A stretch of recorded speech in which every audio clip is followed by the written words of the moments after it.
अगर आपने रमज़ान आने से पहले ये रेसिपी बनाना सीख ली तो आपके बहुत सारे पैसों की बचत हो जाएगी।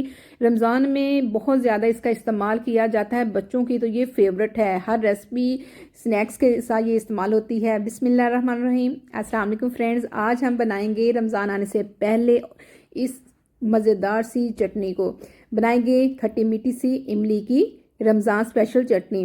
तो यहाँ पर खुली पैकेट वाली नहीं लेनी, आपने खुली जो होती है इमली वो लेनी है। इसमें से जो भी रूट्स हों उसको निकाल देना, इसमें बहुत ज़्यादा डस्ट होती है, ठीक है ना। तो गुठली वाली आपने लेनी है, इससे रेसिपी बहुत मज़े की बनती है। बगैर गुठली के आपने नहीं लेनी, ठीक है। फिर इसको एक बॉल में ट्रांसफ़र करके तो इसमें शामिल करेंगे गर्म सा पानी, ठीक है। पानी इतना गर्म हो कि उसमें आपकी उंगली सही तरह से ना लग सके, थोड़ा सा टेम्परेचर उसका ज़्यादा हो, जिससे ये आसानी के साथ गुठली अलहदा हो जाएगी। और जैसे पानी इसमें शामिल कर दें तो इसको तकरीबन 10 से 15 मिनट डिप करके रखें, अच्छी तरह से मिक्स कर दें ताकि जो पल्प है हमारा वो सही तरह से निकल जाए। दूसरा तरीका ये है कि आप इसको ब्लेंडर में भी कर सकते हैं, लेकिन वो तरीका सही नहीं, उससे गुठली टूट जाती है, फिर उसको स्टेन करना मुश्किल हो जाता है। जैसे थोड़ा सा टेम्परेचर लो हो जाए तो फिर आपने हाथ की मदद से अच्छे तरीके से मसल के इसकी गुठली को अलहदा कर लेना है, ठीक है। जैसे ही ये थोड़ा सा पल्प बन जाए फिर आपने स्टेनर की मदद से इसको स्टेन करना है और चम्मच की मदद से अच्छे तरीके से हिलाते जाना है ताकि पल्प जो है वो गुठली से अलग हो जाए। और इससे भी ज़रूरी काम ये है कि अभी तक चैनल को सब्सक्राइब नहीं किया तो जनाब कर दिए, ये आपकी तरफ से मोहब्बत इनाम होता है। तो ये देखें हमारा ज़बरदस्त सा पल्प निकला है, अभी भी गुठलियों के साथ है तो वो उसमें थोड़ा सा और पानी ऐड कर देंगे ताकि सही तरह से गुठली नज़र आनी शुरू हो जाए। तकरीबन 3 से 4 मिनट आपने इसको अच्छे तरीके से चम्मच की मदद से कर लें या हाथ की मदद से, ठीक है, स्टेन कर लें। उसके बाद एक खूबसूरत कढ़ाई लेके तो उसमें ये पल्प शामिल कर देंगे।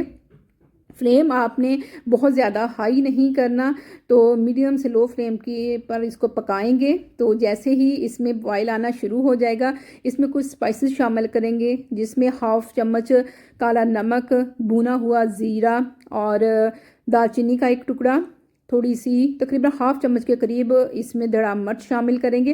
और ये स्पाइसेस आप अपने टेस्ट के अकॉर्डिंग शामिल कर सकते हैं, कम या ज़्यादा, ठीक है।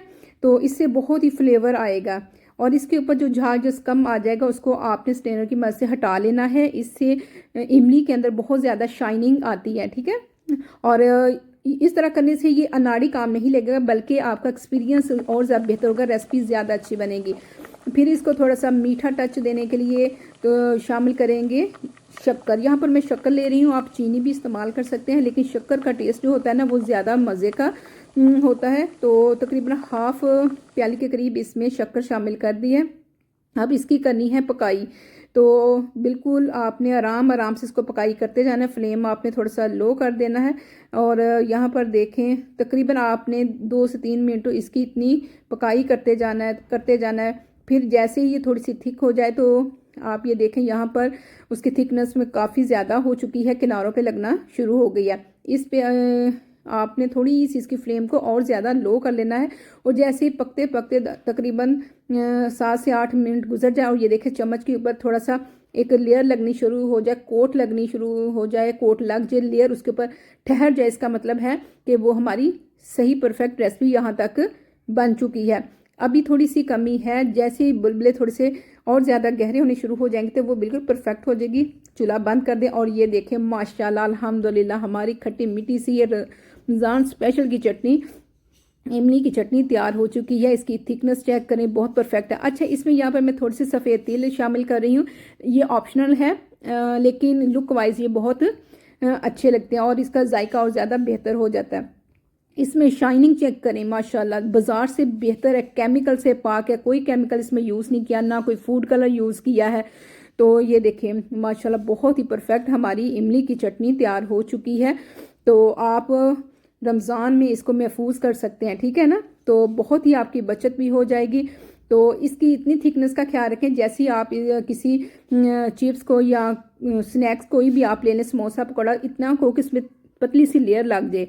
तो ये परफेक्ट इसका रेशो है जो चीज़ें हमने इसमें शामिल की हैं। तो इसको महफूज करने का तरीका ये है कि आपने प्लास्टिक की कोई कंटेनर ले लें या शीशे का, वो अंदर से बिल्कुल ड्राई हो, ठीक है, उसको आपने सही तरह से ड्राई करना। पानी की एक बूंद भी लगी तो आपकी सारी मेहनत ज़ाया हो जाएगी। इसमें बहुत ज़्यादा फंगस लग जाती है, तो वो ज़्यादा देर तक उसकी शेल्फ लाइफ कम हो जाती है। इसलिए आपने इस चीज़ का ज़रूर ख्याल रखना है कि जब इसको स्टोर करना है आप नॉर्मल फ्रिज में रख दें, ठीक है। वीडियो अच्छी लगी हो तो लाइक शेयर कमेंट ज़रूर करना। Thank you for watching. अल्लाह हाफिज़। Stay with